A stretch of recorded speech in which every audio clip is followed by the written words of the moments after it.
নমস্কার।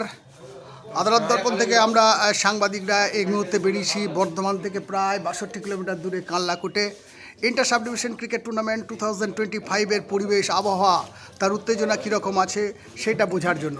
এই মুহূর্তে আমরা পেয়ে গেছি গত বছরের একজন নামকরা ফ্র্যাঞ্চাইজি খালেক সাহেবকে। আচ্ছা খালেক বাবু, আমাদের আদালত দর্পণ থেকে আপনাকে নমস্কার। নমস্কার। আচ্ছা, আপনার কাছে আমাদের প্রথম প্রশ্ন হলো, আপনি গত বছর কানলাকোটকে প্রতিনিধিত্ব করেছিলেন ফ্র্যাঞ্চাইজি হিসেবে, তো এবছরে আপনার কি এমন অসুবিধা ঘটলো যার জন্য আপনাকে মাঝপথ থেকে ফ্র্যাঞ্চাইজি থেকে আপনাকে সরতে হলো? অনিলবাবু, সবচেয়ে গুরুত্বপূর্ণ যেটা বিষয় হলো, খেলার জন্য একাগ্রতা মানসিকতা আমাদের সবই ছিল, আমার সবই ছিল, কিন্তু ঘটনা হচ্ছে আমার এই মুহূর্তে প্রেশারটা সামান্য বেড়ে গেছে। বেড়ে গিয়ে মানে শারীরিক অসুবিধা। শারীরিক সামান্য ব্যাস, গুড, বুঝে নিয়েছি, আর বলতে হবে না। এবার আপনি বলুন যে নতুন যে ফ্র্যাঞ্চাইজি, সেই নতুন ফ্র্যাঞ্চাইজির অধীনে আপনাকে খেলতে হবে। একদিন আপনি ফ্র্যাঞ্চাইজি কাম ক্যাপ্টেন হিসেবে মাঠ চালিয়েছেন, এখন আপনারই একজন জুনিয়র সম্ভবত, আপনার জুনিয়রের আন্ডারে আপনাকে খেলতে হবে। সেক্ষেত্রে খেলার ক্ষেত্রে কি মাঠে কোনো অসুবিধার সৃষ্টি হবে? বলা বলি বলতে কি, মুস্তাকদা 2012 সালের এলডি, উনি আমার থেকে আগেও প্রমোশনও পেয়েছেন 2022 সালে, আর আমি ইউডি পেলাম 1 ফেব্রুয়ারি 2023-এ। সুতরাং উভয় দিক দিয়েই মুস্তাকদা আমার থেকে সিনিয়র এমপ্লয়ি। আর 2 নম্বর কথা হলো, আমরা মাঠে খেলবো টিম স্পিরিট হিসাবে। ওখানে উনি সিনিয়র না আমি জুনিয়র, সেটা প্রভাব ফেলবে না, না। সিনিয়র জুনিয়র না, আমি বলেছিলাম ফ্র্যাঞ্চাইজি থেকে পরবর্তীকালে ফ্র্যাঞ্চাইজির অধীনে খেলার কোনো চাপ কিনা। কোনো চাপ নেই? না না। গুড। আচ্ছা, এবারে মা অম্বিকা কালনা টিম হিসাবে কতটা তৈরি? মা অম্বিকা টিম হিসেবে গত বছরেও ভালো ছিল, কারণ আমরা প্রথম রাউন্ডে নকআউটে হেরে যাই। আমরা তখন 6 ওভারের 69 রান করেছিলাম। আমার বিপক্ষ টিম যিনি ছিলেন তিনি একটা বল আগে থেকেই 70 রান করে দেন। আমরা প্রথম রাউন্ডে হাইয়েস্ট স্কোরারই ছিলাম।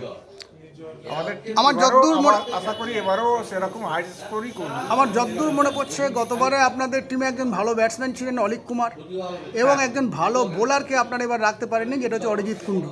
কাটোয়া টিমে সম্ভবত চলে গেছে। তো এই অলিক এবং অরিজিতের অভাব কি কোথাও আপনারা ফিল করছেন? ফিল তো হচ্ছে, কিন্তু ব্যাপার হচ্ছে নতুন যারা নবাগত এসেছে তারা তাদের খেলাটা যদি ঠিকঠাক আরও 2-10 দিন প্র্যাকটিস করেন, আমার মনে হয় ওনাদের সমকক্ষ খেলা উজাড় করে দিতে পারবেন। প্র্যাকটিস কোন পর্যায়ে চলছে? প্র্যাকটিস এখন ভালো চলতে 2-4 দিন বন্ধ হয়ে গেছে, কেননা এখন সিভিল কোর্টগুলো বন্ধ, সেই প্রভাবটা একটু ক্রিমিনাল কোর্টের উপর পড়েছে। এবার কিছু দ্রুত প্রশ্নের উত্তর দেবেন ক্রিকেটীয় সম্বন্ধে। এবারে সম্ভাব্য চ্যাম্পিয়ন এবার আমরাই হব, মা অম্বিকা। মা অম্বিকা। ফাইনালিস্ট হিসেবে কাকে পেতে পারেন? ফাইনালিস্ট আমরাই থাকবো, মা অম্বিকা। ফাইনালিস্ট আপনার বিরুদ্ধে ফাইনালে কে খেলতে পারে? Elite club. Elite club? হ্যাঁ। এলিট ক্লাব, এলিট মানে না, এলিট তো সম্ভবত বা আপনার গ্রুপই আছে। না, আমরা তো মা অম্বিকার। হ্যাঁ, মা অম্বিকার সঙ্গে এলিটের তো ফাইনালে দেখা হবে না? হবে? হবে না? হবে না। আপনার মধ্যে আমি টিম বলে দিচ্ছি, আপনার টাইটান, টিম দুর্গাপুর, কিংস এবং টাইটান, এদের মধ্যে পড়ে চ্যালেঞ্জার। চ্যালেঞ্জার। চ্যালেঞ্জার। চ্যালেঞ্জার। এবারে বিস্ফোরক ইনিংস কে খেলতে পারে? ব্যাটসম্যান ব্যাটসম্যান খুব তাড়াতাড়ি।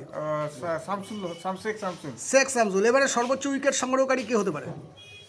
এবারে বোলিং অরিজিৎ কুন্ডু। অরিজিৎ কুন্ডু আপনার টিমে নয়, শামসুল আপনার টিমে নয়, তাহলে কোন ভরসায় আপনি বলছেন আমরা ফাইনালে জিতব? আমাদের এখানে একসঙ্গে ঘরোয়া ম্যাচে ওরা ভালো বল করে, সেই কারণে। হ্যাঁ, আমিও সেটাই বলছি যে ওরা কেউই, আপনি যেগুলোকে বেস্ট মানে ব্যক্তিগত পর্যায়ে সেরা হবে, তারা কেউই আপনার টিমে নয়। তাহলে আপনি কোন ভরসায় বলছেন যে আপনার টিম চ্যাম্পিয়ন হবে, নাকি আপনি একজন সদস্য হিসেবে মনের স্পিরিটটা বাড়াচ্ছেন দলে? না, মনের স্পিড বাড়াচ্ছে এই কারণে, কেননা এই ক্রিকেট খেলাটা কোনো একজনের ব্যক্তিগত খেলার উপর নির্ভর করে না। আপনি যেগুলো জিজ্ঞেস করেছেন ওগুলো সব ব্যক্তিগত খেলার পারফরমেন্স। মানে আপনার দলগত সাফল্যে আপনি বিজয়ী হবেন। ধন্যবাদ খালেক বাবু, আপনি সফল হন, আপনি বিজয়ী হন, আপনি সস্ত্রীক ওখানে উপস্থিত থাকুন। আদালত দর্পণ থেকে আমি শেষ করছি এইখানে, সঙ্গে শিবু।